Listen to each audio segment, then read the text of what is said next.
Hello. आज एक ऐसे टॉपिक को फोड़ेंगे जो एग्जाम्स में तो फुल ऑन मार्क्स ला सकता है, लेकिन अक्सर दिमाग घुमा देता है। हाँ, बात हो रही है परमिटेशंस और कॉम्बिनेशंस की। पर टेंशन नॉट, आज इसको बिल्कुल हलवा बना देंगे। चलो एक सिचुएशन सोचते हैं। एयरपोर्ट पे खड़े हैं और ओ नो, सूटकेस का 4 डिजिट कोड ही भूल गए। अब सोचो कितने डिफरेंट कॉम्बिनेशंस ट्राई करने पड़ेंगे। सिर्फ इस ख्याल से ही थोड़ा स्ट्रेस हो जाता है, राइट? बस इसी पजल को सॉल्व करना है। तो आज का मिशन बिल्कुल क्लियर है। हम सीखने वाले हैं बिना असली गिनती के कैसे गिना जाए। या ये कोई हैवी ड्यूटी मैथ नहीं है, बल्कि एक सुपर स्मार्ट टेक्निक है। और इस पूरी टेक्निक की जो मास्टर की है ना, वो है मल्टीप्लिकेशन रूल। अगर ये समझ आ गया तो समझो पीएनसी की फाउंडेशन स्ट्रांग हो गई। एक बहुत ही सिंपल सा एग्जाम्पल देखते हैं।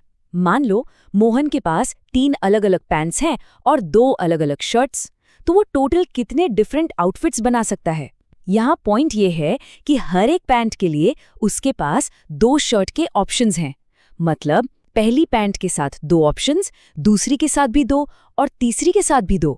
तो सीधा सा हिसाब है, 3 को 2 से मल्टीप्लाई कर दो और आंसर आ गया 6। सिंपल। तो ये जो हमने किया ना, इसके पीछे एक प्रॉपर प्रिंसिपल काम करता है, जिसे कहते हैं fundamental principle of counting. Simple भाषा में, अगर एक काम m तरीकों से हो सकता है और दूसरा काम n तरीकों से, तो दोनों काम एक साथ m इंटू n तरीकों से होंगे। यही है काउंटिंग विदाउट काउंटिंग का असली जादू। ओके, अब कहानी में एक नया ट्विस्ट लाते हैं। क्या हो अगर हम जो चॉइसेस ले रहे हैं उनका ऑर्डर यानी उनका सीक्वेंस इंपॉर्टेंट हो जाए? यहीं से हमारा अगला कॉन्सेप्ट शुरू होता है।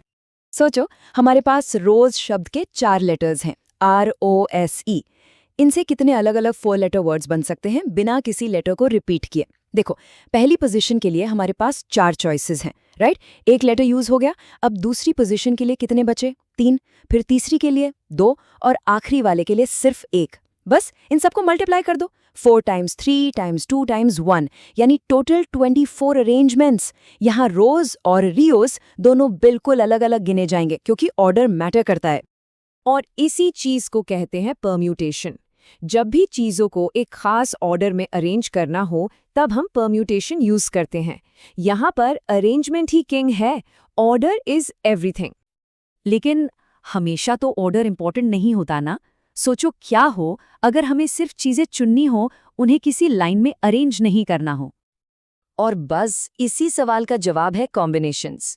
इसकी एंट्री तब होती है जब हमें सिर्फ एक ग्रुप या टीम सिलेक्ट करनी हो और इस बात से कोई फर्क न पड़े कि उन्हें किस ऑर्डर में चुना गया। एक और एग्जाम्पल, मान लो 3 प्लेयर्स हैं, X, Y और Z। इनमें से 2 लोगों की एक टेनिस टीम बनानी है, तो क्या क्या टीम्स बन सकती हैं? एक हो सकती है XY, एक YZ और एक ZX। पर यहाँ एक सेकेंड रुको और सोचो, क्या टीम XY और टीम YX अलग है? नहीं, बिल्कुल नहीं। प्लेयर तो वही 2 है ना। तो यहाँ ऑर्डर मैटर नहीं करता और इसलिए सिर्फ 3 ही यूनिक टीम्स बनेंगी। और इसी कॉन्सेप्ट को कहते हैं कॉम्बिनेशन। ये चीजों का सिलेक्शन है, अरेंजमेंट नहीं। यहाँ ऑर्डर की कोई वैल्यू नहीं है, हमें बस चीजों को पिक करना है। तो आइए इस फाइनल शोडाउन में सारा कंफ्यूजन एक बार में क्लियर कर लेते हैं। देखो, परम्यूटेशन मतलब अरेंजमेंट, कॉम्बिनेशन मतलब सिलेक्शन। परम्यूटेशन में ऑर्डर सब कुछ है, जैसे सूटकेस का लॉक कोड। कॉम्बिनेशन में ऑर्डर से कोई लेना देना नहीं, जैसे प्लेइंग कार्ड से एक हैंड बनाना या एक क्रिकेट टीम चुनना। बस यही इनके बीच का सबसे बड़ा सिंपल सा फर्क है। चलो, बहुत हो गई थ्योरी। अब इस सारी नॉलेज को एक रियल वर्ल्ड प्रॉब्लम सॉल्व करने में लगाते हैं। Let's test it out. सवाल ये है, 2 आदमियों और 3 औरतों के ग्रुप यानी टोटल 5 लोगों में से 3 लोगों की एक कमेटी बनानी है। तो ये काम कितने अलग अलग तरीकों से किया जा सकता है? अब यहाँ दिमाग लगाना है, परम्यूटेशन यूज होगा या कॉम्बिनेशन? और जवाब है कॉम्बिनेशन। सिंपल, क्योंकि एक कमिटी में इससे क्या फर्क पड़ता है कि कौन सा मेंबर पहले सिलेक्ट हुआ और कौन सा बाद में? कमिटी तो वही रहेगी। हमें बस 5 लोगों में से कोई भी 3 लोग सिलेक्ट करने हैं, तो हम कॉम्बिनेशन यूज करेंगे और इसका फाइनल आंसर आता है 10। देखा, कॉन्सेप्ट क्लियर हो तो प्रॉब्लम कितनी आसान हो जाती है।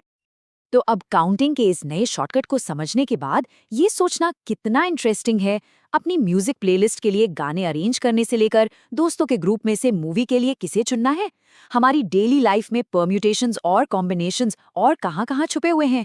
थोड़ा ध्यान से देखोगे तो इसके एग्जाम्पल्स हर जगह मिलेंगे।